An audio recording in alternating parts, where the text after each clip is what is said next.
Hi guys, जय हनुमान। स्वागत है आप सभी का। जे एडवांस 2024 की फॉर्म फिलिंग का प्रोसेस कल 27 अप्रैल शाम 5 बजे से चालू हो रहा है। फॉर्म भरने के लिए आप सभी को 7 मई तक का टाइम दिया गया है, यानी पूरा 10 डेज का टाइम उन 2.5 लाख बच्चों को दिया गया है जो जेई मेन की मिनिमम कट ऑफ को क्वालिफाई कर एडवांस एग्जाम की फॉर्म फिलिंग के लिए एडवांस एग्जाम का एग्जाम देने के लिए एलिजिबल है। जे एडवांस फॉर्म फिलिंग का प्रोसेस बहुत बड़ा नहीं है, बहुत इजी सा प्रोसेस है।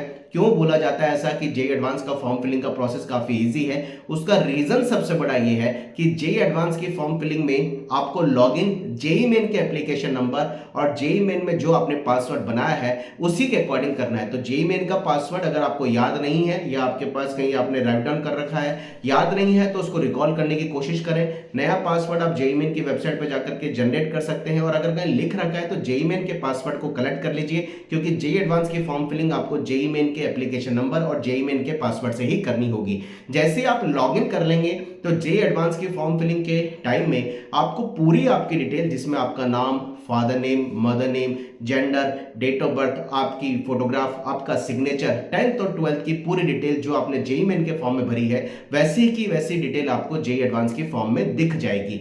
फॉर्म में आपको केवल और केवल एग्जाम के सेंटर चूज करने हैं। एग्जाम के सेंटर जो आप भरेंगे उन सेंटर को आप इंडिया में कहीं पर भी जितने शहर चूज करने का, यानी जितने सेंटर की प्रायोरिटी भरने का टाइम आपको ऑप्शन मिलेगा, शायद 4 या 5 या 6 सेंटर पे मिल सकते हैं। आप किसी भी इंडिया के सेंटर में जेई एडवांस के फॉर्म फिलिंग को एग्जाम देने के लिए अप्लाई कर सकते हैं। उसमें ऐसा नहीं है कि आपने जेई मेन में जो आपके एड्रेस, प्रेजेंट एड्रेस और परमानेंट एड्रेस पर रिलेट करके जेई मेन में जो एग्जाम के सेंटर भरे थे उसी पे आपको बाउंड होना है, ऐसा नहीं है। जेई एडवांस में आप जेई मेन के सेंटर को चेंज कर सकते हैं। इवन मैं बोलूं जेई मेन के सेंटर को चेंज करने वाली बात नहीं, जेई एडवांस के फॉर्म में आप नए सेंटर भरेंगे, उसका जेई मेन के भरे हुए सेंटर से कोई रिलेशन नहीं है। ना तो एड्रेस पे उन सेंटर की डिपेंडेंसी है, ना कोई जोन वाइज आपके सेंटर को आपको चूज करना है। आप इंडिया में किसी भी शहर में जेई एडवांस का एग्जाम दे सकते हैं। मैं आपसे बस ये बोलूंगा कि जेई एडवांस के सेंटर को चूज करते समय पहले आप अपनी प्रायोरिटी को डिसाइड कर लीजिए कि 26 मई को आप जेई एडवांस का एग्जाम किस शहर में किन किन प्रायोरिटी पे देने में कंफर्टेबल है।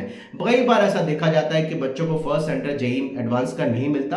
अमूमन तौर पे जेई एडवांस का फर्स्ट सेंटर मिलने की जो प्रायोरिटी है, जो प्रोबेबिलिटीज हैं, वो बहुत ईजी रहती हैं, लेकिन कई बार नहीं मिलता। लेकिन इसलिए आपको कहा जा रहा है कि लगातार अपने सेंटर की जो प्रायोरिटी आप भर रहे हैं उसको माइंड मेकअप करके पहले से रख लीजिए। तो जेई एडवांस के फॉर्म में आपको सेंटर भरने हैं, डॉक्यूमेंट स्कैन करके अपलोड करने हैं। 10th की मार्कशीट आपके पास होनी चाहिए। 12th की मार्कशीट, अगर आप 2023 में 12th पास हैं तो आपके पास मार्कशीट होनी चाहिए। 10th और 12th की मार्कशीट आपके पास ओरिजिनल ही होनी चाहिए। ओरिजिनल की आप फोटो स्कैन करके अपलोड कर सकते हैं, ज्यादा बेहतर है। 10th और 12th की मार्कशीट ओरिजिनल फोटो आप स्कैन करके अपलोड करें। इसके बाद आपकी कैटेगरी सर्टिफिकेट की नीड होती है। 2024 में जो बच्चे 12th पास कर रहे हैं उनके पास अगर मार्कशीट नहीं है, चिंता करने की जरूरत नहीं है। कैटेगरी सर्टिफिकेट में आपके पास ओबीसी और ईडब्ल्यूएस की अगर आपकी कैटेगरी है तो 1 अप्रैल 2024 के बाद का ही सर्टिफिकेट आपके पास होना चाहिए। अगर 1 अप्रैल 2024 के बाद का सर्टिफिकेट केवल और ओबीसी और ईडब्ल्यूएस की मैं बात कर रहा हूं नहीं है,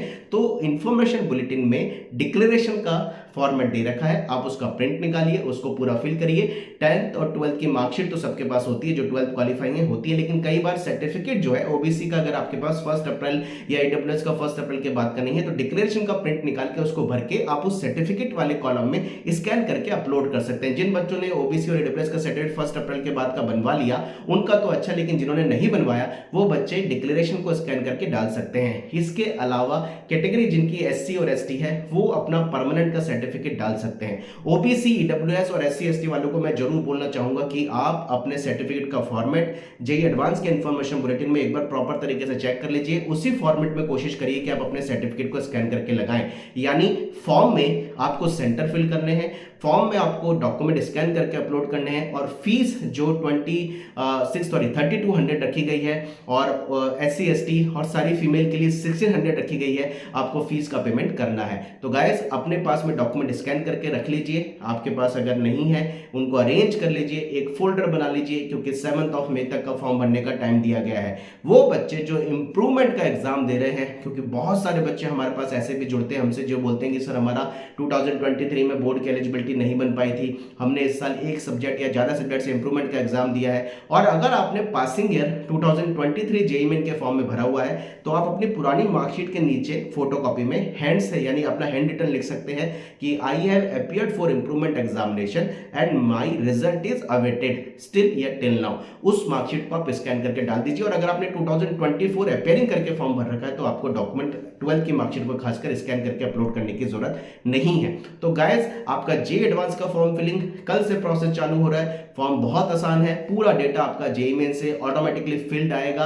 आपको केवल एग्जाम के सेंटर चूज करने हैं और अपने डॉक्यूमेंट जो मैंने अभी आपको बताए स्कैन करके अपलोड करने हैं। इन सब चीजों का ध्यान रखिए। अगर आपके पास 1 अप्रैल और 1 अप्रैल के बाद का ओबीसी और ईडब्ल्यूएस का सर्टिफिकेट नहीं भी है तो भी आप डिक्लेरेशन देकर के आराम से अपने फॉर्म को भर सकते हैं। पासवर्ड जरूर ध्यान रखिएगा क्योंकि यही पासवर्ड आपका रिजल्ट में भी जेईई एडवांस में कहीं ना कहीं काम आ सकता है। Wish you all the best. Comment box में लिखना ना भूलें अपनी क्वेरी।